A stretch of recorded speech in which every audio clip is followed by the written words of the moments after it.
Do you like aliens, UFOs, cryptids, and the supernatural? What about self-defecating humor? Actually, it's self-deprecating humor. Well, you may both be right.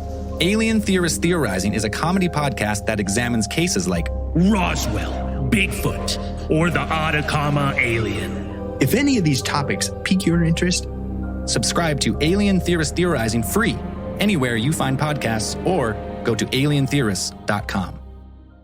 With no fees or minimums and no overdraft fees, banking with Capital One is the easiest decision in the history of decisions. Even easier than choosing Slash to be in your band. Next up for lead guitar. You're in. Cool. Yep, even easier than that. With no fees or minimums and no overdraft fees, is it even a decision? That's banking reimagined. What's in your wallet? Terms apply. See CapitalOne.com/bank for details. Capital One N.A. member FDIC.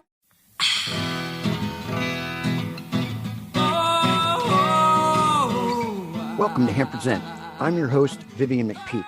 If you have feedback or would like to suggest a guest or topic for Hempresent, email me at hempresent@gmail.com. In 1989, Richard DeLisi was sentenced to a 98-year prison term for trafficking cannabis as a victim of America's Scorched Earth War on Drugs campaign.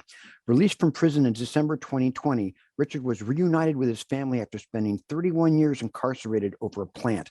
I'm fortunate to have Richard and his nephew Ken with me today to tell us about their experiences, Richard's resilient nature, and what he's been up to since his release.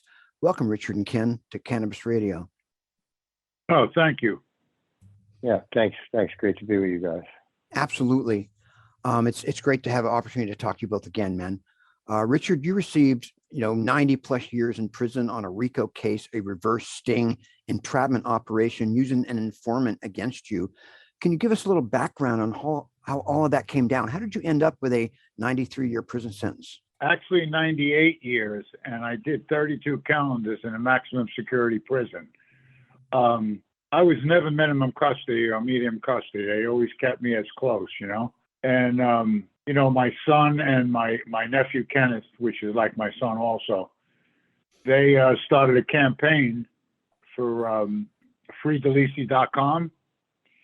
And after like 17 years of trying, the Last Prisoners Project got a hold of it. And once the media got a hold of it, that was it. Like 5 weeks later, I was home. And I would have still been in there right now if it wasn't for that guy that's on the end of the phone with us and my son. What else could I say about that? What happened was one of my friends did me dirty, right? He had stole something from me. And when I was trying to get it back, that's how he set me up, Yeah. This guy's name was Jim White, and his wife was Shelley White, and they lived in a place called the Naked Lady Ranch. It's a flying community in Martin County, Florida. They were that was their thing, to turn people in, and set them up and hit the government and the state for, charge them for doing it, and then actually swindle the people that they were getting locked up out of money also, Right. I've seen murderers get 12 years in prison. And you got 98 years in prison. I mean, that's insane. You were released at the height of the pandemic. That must have been a weird time to re-enter society after, decades of incarceration. Man, what was it like for you coming out? I had just survived COVID in there. I was so sick inside from COVID, and then all this stuff happened so fast that when I wasn't even realizing what was really happening on the street till I got here. And I said, "You got to be kidding me! I'm going from that to this. What do I got to do to get home? You know what I mean?" You went from lockdown outside to a lockdown inside, or lockdown inside to lockdown outside. Right. Richard, you're denied clemency several times, despite your accomplishments and your personal growth inside. You even had letters from prison staff vouching for your behavior, some describing you as the ideal inmate. What was all that like for you, being denied clemency after being incarcerated over a plant? That must have been nerve-wracking for you and your family. Well, the warden at South Bay, when he finally realized what I was really in there for, he called me down to his office. He said, I can't believe they have you in here for this. This is the warden, the main guy that runs the whole prison. And I said, yeah, I can't believe it either, but it doesn't look like I'm going anywhere anytime soon. And not too much, like maybe a year after that is when stuff started happening, Were you treated? Go ahead. But I mean, Kenneth and Richard had been doing it for already 17 or 18 years, trying to get me out. Every day they were doing something. Every day I would hear something different, and it got to the point where I was just saying to myself, "Man, I ain't getting out of this place." You know what I mean? Yeah, I mean it's hard to even really kind of capture that, in any way to describe that kind of feeling of hope and then busted hope, and then just kind of feeling like the system is just hell bent, against us, and kind of the movement. It definitely, I'll speak for Rick as well, my brother, cousin, just kind of devastating. To answer that question more specifically, just kind of devastating that, I think more so, it's kind of like really hard not to give up. That's really what it kind of like every blow against like any kind of release or anything was like a blow against like the hope of something changing for us, that kind of thing. Right. What kind of efforts did you do to advocate? Yeah, I mean, everything from, hiring attorneys and filing. Uncle Rick was always, if he had one motion denied, he would file another motion. I mean, we started with, the traditional paths that you would know, like filing petitions and, getting awareness. And then really it was, obviously we're always doing this. And Rick, Richard's son, and myself, we actually got turned on to the George Young story, and it was kind of like a real eye-opening that something more needed to be done, because by the time we had read that book and then subsequent watch that, kind of Hollywood hit movie, we realized that the guy that like notably responsible for all of this drug cartel violence, and like it says it in the beginning of the book, if you or your parents snorted cocaine from this year to this year, a period of 2 decades, that 90% chance it came from us. And then I kind of learning more about that side of the world and knowing how we grew up, and kind of like we just started at that point to be like really overwhelmed that gentleman was out of jail already. Not saying that whatever justice served for everybody differently, but it really for us was like a shock, because that started to let me and Rick like really peel back the layers of this case and start to realize, after looking at pages and pages of kind of, cases, just like all the documentation and the entire case. It's how many pages is it, Uncle Rick? I'm sorry. Thousands of pages. How many pages is the whole case? It's thousands of pages. It's ridiculous. That's over 7,000 pages with the case. Yeah. So when you really realize how much they've done for it, and then we realized, going through all the details of it, how like really petty it was in the grand scheme of things. We needed to get the movement out there more than just these following the legal system. That's when we started with like the Facebook stuff and early with the Instagram, and we've been through so many accounts and stuff shut down, how that goes with what we're trying to get out there. And then it was really like Rick dedicated his life to cannabis, and he was living in Amsterdam for 28 years. He just came recently back to Hawaii. And I kind of dedicated my life to like communications and security and law enforcement technologies in a weird, ideal way. I moved to Florida, and basically anytime we got a stage, either on one side of the fence or the other, it was like, hey, let me tell you about my dad. Let me tell you about this injustice. Like anytime we saw any kind of sentencing that was, like you just mentioned, someone gets, 5 years for vehicular homicide and just crazy shit, the sentencing out of control. We would use that to try to push buttons and just always get this story in front of people's faces, which is, the advice that we give to everybody. Like, number one, you have to have people on the outside that don't give up to make sure the person on the inside kind of doesn't give up. But I mean, Uncle Rick will tell you there's been times that we all had to give up, For sure. Right. Because of life, life is moving fast, it's hard. It's such a drain on you, it's such a drain on the household or the families that are involved with inmates. especially when they know that they're after something that they're selling on the street now, you know. Right. It really just can't believe that their loved ones are still in prison for it, you know. Right. It's a long answer to that question, so hopefully you understand why. So great. We're just about to go to break, but you must have left good guys behind in there that you met, that became friends with. How was that on you? Oh, that was kind of a rough deal.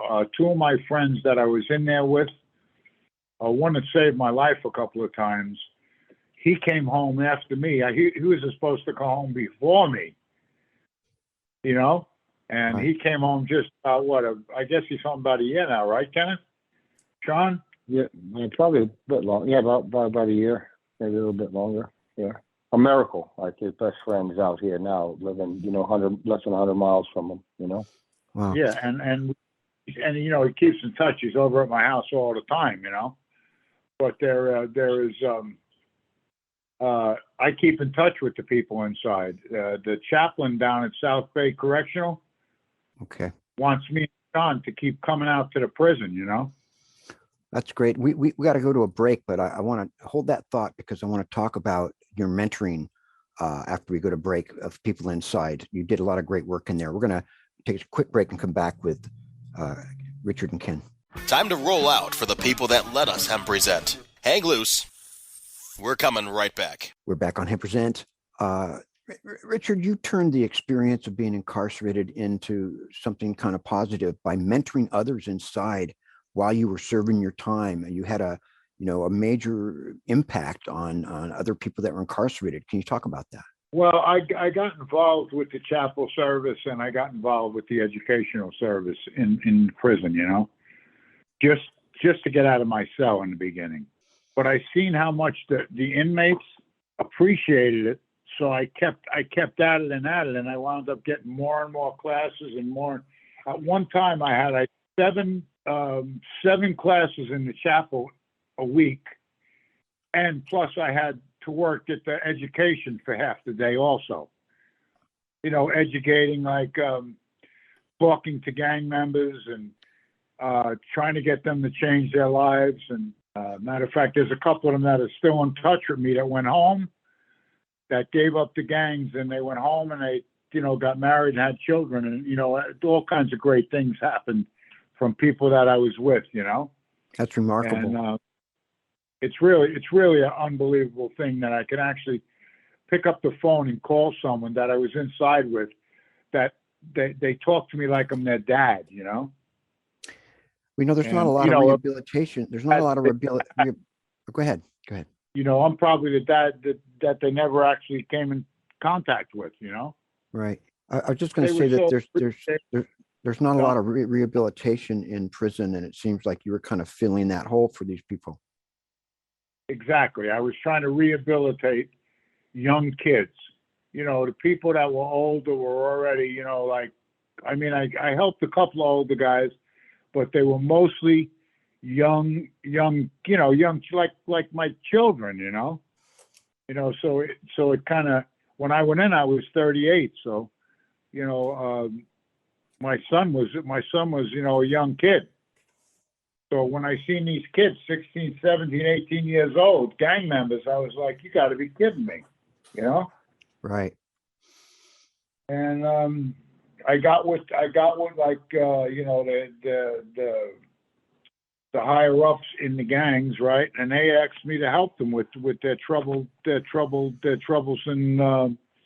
gang members, Right. So they didn't have to hurt them or anything like that, So I used to do that. I used to set up appointments in the chapel where they would come and sit in the office with me, and I would talk to them, Right. Well, that's and really, tell them if really you're playing right, you're going to be in big trouble, Right. And they respected me so much for that. You have no idea how these people, how all these kids and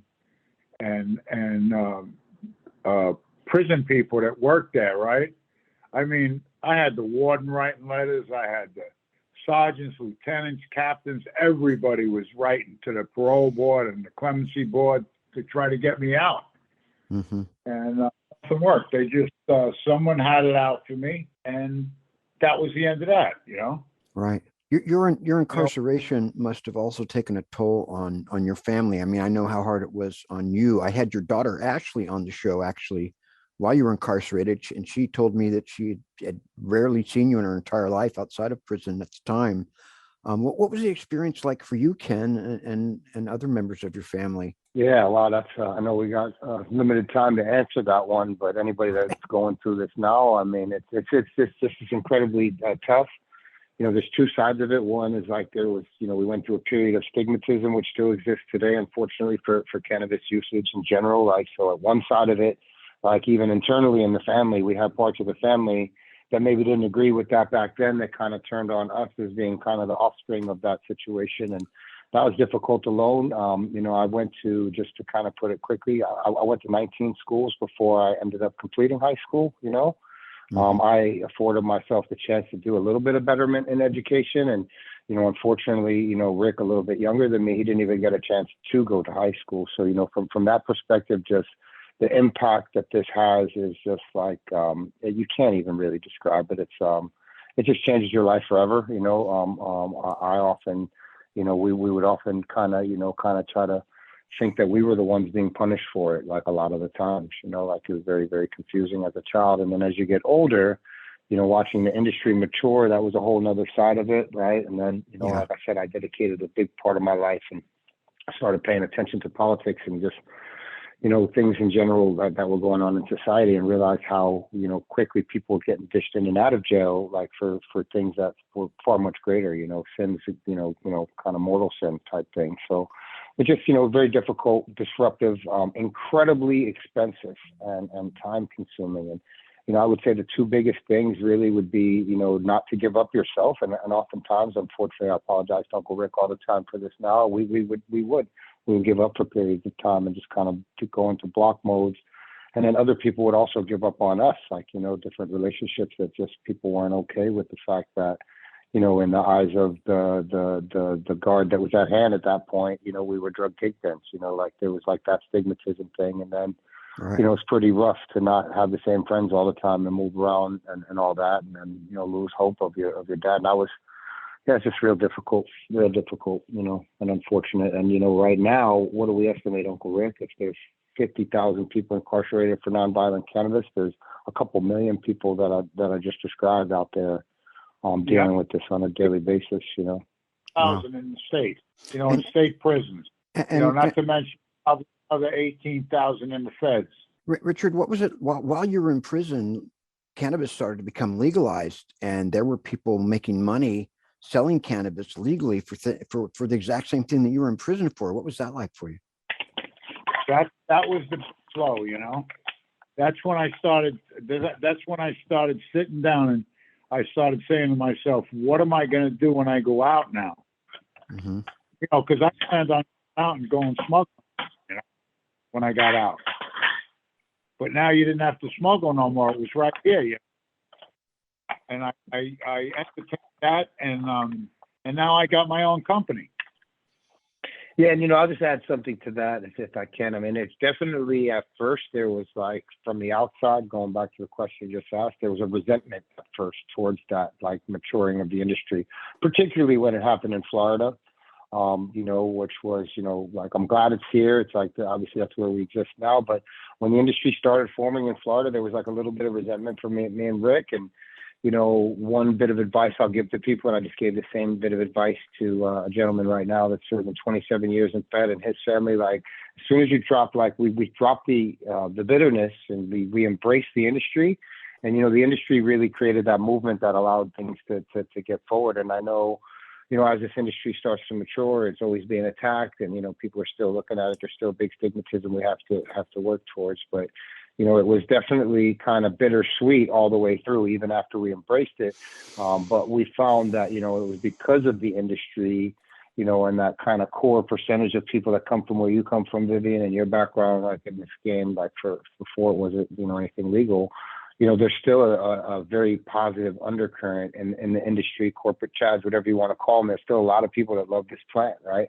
And embracing that and just like not losing sight of that has been hard over the years. But once we did embrace that, it certainly attached itself to the movement. And I think that there's as much, to attribute to, getting reunited as a family to that than anything, Well, yeah, I just have to say that your family is so impressive, and the story is troubling, but it's also very inspiring. We're going to take another quick break and come back with our final segment, so don't go anywhere. We've got a lot of good stuff to cover. Time to roll out for the people that let us Hempresent. Hang loose. We're coming right back. And we are back. You have family. Your family's involved in the cannabis industry today, and involved in various projects. Is that right? Yeah, I mean, we can both answer that. I mean, the quick answer is absolutely. Yeah. The short answer is, our family has a multi-decade history in cannabis. I mean, a lot of people say me and Rick were born on a bale of weed, in the back of a plane somewhere. But, having said that, Richard's son, has been actively involved in the cannabis industry in Amsterdam and Holland, where it's maintained some level of legality over the years through this whole thing. And then it has a rich attachment to cannabis and the development of the legal markets in California, to the Bay Area. And then, we've kept it current. The biggest supporters for us throughout this industry, I don't want to shout them all out at once, has been the legacy operators and markets as the legal markets have matured. So we've kept it current, attached to us within the culture always. And then, Uncle Rick always being who he has been, he's always smoked heavy still to this day. And we have a cannabis brand in Florida. Delicioso is our brand and our company, and it simply means delicious in many Latin and Italian languages and translations. It's a twist on our last name, DeLisi, right? So, but we have a contract in the state of Florida with a large MSO. We operate a global brand, and at the core of it, it's activism, right? And a lot of people ask if we're a nonprofit. We're very much a profitable. Moving to be a profitable, we want profit. We want to kind of restore our family's wealth, and then at the same time teach other people and help other people to do the same. And we have different things that we're doing and mentoring and raising money and just constantly activating communities around. Not forgetting their people that are inside and just educating everybody we run into. Again, restoring our family's wealth through the plant, and we have a contract with Trulieve in Florida. Our product is available in 120 plus stores now. Wow. Uncle Rick sold his first pre-roll with his name on it April 20th last year. We're coming up on an anniversary this year in 23, so it's been a crazy roller coaster. And I'll just let Uncle Rick talk to it. But our product's called Flamingo Kush, is our strain. And the product is Delicioso. And, you can see us around the world, like in different events, but our cannabis products are only available right now in Florida. Did you ever think you'd be selling legal weed when you were in prison? Not until about the last 7 or 8 months of my incarceration. I started thinking. Yeah, to that point, Rick is, well, shout out to Rick. He couldn't make it. He's actually in California right now, getting ready to be back on the East. But he has been in the cannabis industry for a decade and a half, his entire adult life. His wife also retired, employee after 20 years, I believe, in the Bulldog organization in Amsterdam. So our family has a current in cannabis that dates back to we grew up with it, and this is just what we know. Oh, it dates back 50 years. Yeah. What final thoughts? What final thoughts? For time's running out. What final thoughts would you like to leave us with? I would just like everybody to think about them 40,000 people that are in prison, that their families are suffering without them being home. And there's organizations like the Last Prisoners Project that people can donate money to that will help get them out of prison. Did you just say something, Kenneth? I said, there's a couple good organizations out there. Last Prisoners Project is near and dear to our hearts. Shout out to Steve and Mary and the team. They really put our family back together, and a lot of people don't realize. So I try to give advice to everybody that buys whenever I interact. Like when you're out there freely consuming cannabis, which is amazing, just try to kind of keep that in the back of your mind, that there's not only all those people in jail, a lot of people are getting arrested still. Across the country in legal markets. It's really something that we got to continually advocate for, the stigmatism, as and then just, if you have a family member incarcerated, reach out, stay in touch with them. Organizations like, the Last Prisoners Project and Freedom Grow. I mean, all they do is dedicate their time and their efforts to getting people out of prison and making them a little bit comfortable while they're in there, Yep. It really takes a lot. Yep. And it's a lot of resource. Yep. They might send a package to them or something, like a eating package or something, you know what I mean? And they might send them time cards, Well, I just want to thank you both. We got to go, unfortunately. Our time is running out, but I want to thank you both so much for being on the show, and Richard, the strength and will that you displayed in while you're incarcerated, just inspirational. And my hat's off to both of you, man. All right. Yeah, thank you, guys. Yeah, look us up, Delicioso. We're on the rise. You got it. That concludes this installment of Hempresent on Cannabis Radio. The Hempresent intro music is 7 Mile Beach by Joanne Rand, and the outro music is Take Back the Plant by Stickerbush. See you next time. Stay strong. Marijuana, THC, sweet sativa, Dico Queen, Santeria, Delta 9, smoke the ganja all the time. The opinions expressed on this CannabisRadio.com program are those of the guests and hosts and do not necessarily reflect those of the staff and management of CannabisRadio.com. Any rebroadcast, republication, or retransmission of this program without proper consent is prohibited.